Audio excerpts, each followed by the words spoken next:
नमस्कार मैत्रिणींनो, स्वागत आहे तुमचं माझ्या चॅनलवरती. कशा आहात? मस्तच ना? असेच राहा.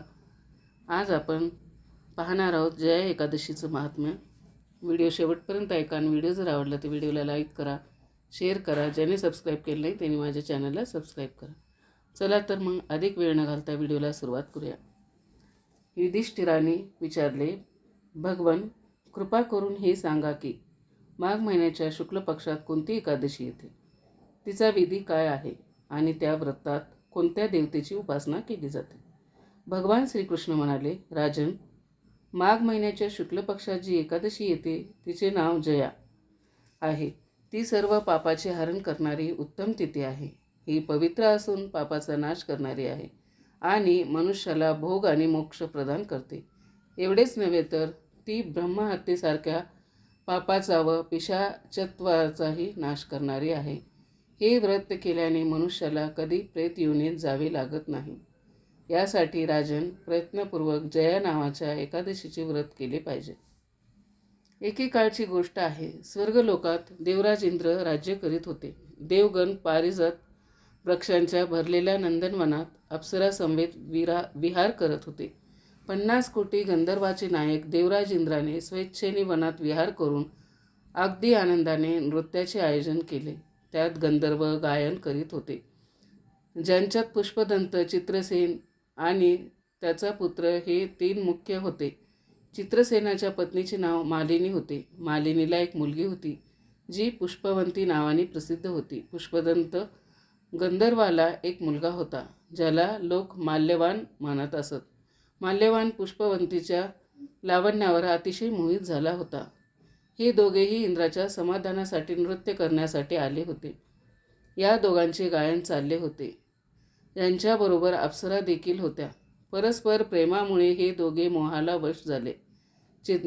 चित्तात भ्रांती आल्यामुळे शुद्ध गायन करू शकले नाहीत. कधी ताल तुटे तर कधी गीत बंद होई. इंद्राने या चुकीचा विचार केला व यात स्वतःचा अपमान समजून ते संतप्त झाले. या दोघांना शाप देऊन ते म्हणाले, अरे मूर्खांनो, तुम्हा दोघांचा धिक्कार आहे. तुम्ही लोक पतित आणि माझ्या आज्ञेचे उल्लंघन करणारे आहात. म्हणून पती पत्नीच्या रूपात राहून पिशाच्य बना. इंद्राने अशा प्रकारे शाप दिल्यानंतर या दोघांनाही खूप दुःख झाले. ते हिमालय पर्वतावर निघून गेले आणि पिशाच्य योनी प्राप्त करून दुःख भोगू लागले. शारीरिक पातकातून आलेल्या तापाने दुःखी होऊन दोघेही पर्वताच्या गुह्यामध्ये फिरत असत. एके दिवशी पिशाच्य पत्नी पिशाचिनीला म्हणाले, आपण कोणते पाप केले आहे ज्यामुळे ही पिशाच्य योनी मिळाली? नरकाचे दुःख खूप भयंकर आहे. तसेच पिशाच्य योनी ही खूप दुःखदायक आहे.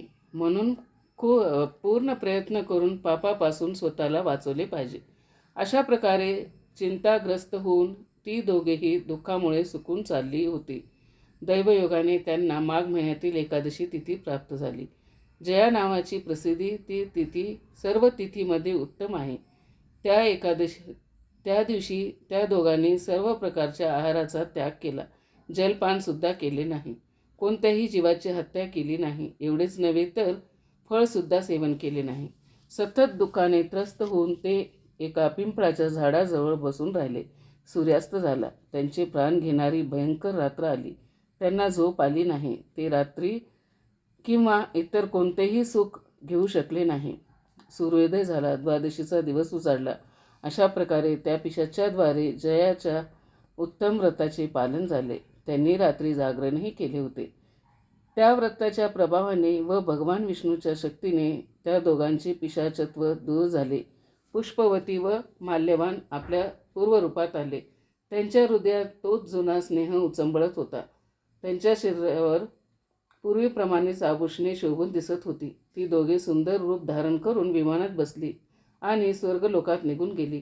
तेथे देवराज इंद्रासमोर जाऊन दोघांनी खूप प्रसन्नतेने त्यांना नमस्कार केला. त्यांना या रूपात आलेले पाहून इंद्राला खूप आश्चर्य वाटले. त्यांनी विचारले, सांगा, कोणत्या पुण्याच्या प्रभावाने तुम्हा दोघांचे पिशाचत्व नष्ट झाले? तुम्हाला माझा शाप मिळाला होता, तरीही कोणत्या देवतेने तुमची यातून सुटका केली? माल्यवान म्हणाला, स्वामी, भगवान वासुदेवाच्या कृपेने आणि जया नामक एकादशीच्या व्रताने आमचे पिशाचत्व नष्ट झाले. इंद्र म्हणाला, तर आता तुम्ही दोघे माझ्या आग्रहाखातर सुद्धा पान करा. जे लोक एकादशीच्या व्रतात तत्पर आणि भगवान श्रीकृष्णाला शरणागत होतात ते आम्हालाही पूजनीय आहेत. भगवान श्रीकृष्ण म्हणतात, राजन, यामुळे एकादशीचे व्रत केले पाहिजे. नृपश्रेष्ठ जया ब्रह्महत्येचे पापही दूर करणारी आहे. ज्याने जयाचे व्रत केले त्याने सर्व प्रकारची दाने दिली आणि सर्व यज्ञांचे अनुष्ठान केले.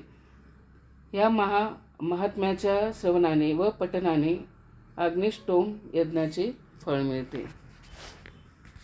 खूप छान एकादशीचं महात्म्य आहे. सर्वांनी चित्त मन लावून ऐकलं त्याबद्दल आपल्या सर्वांचे आभार.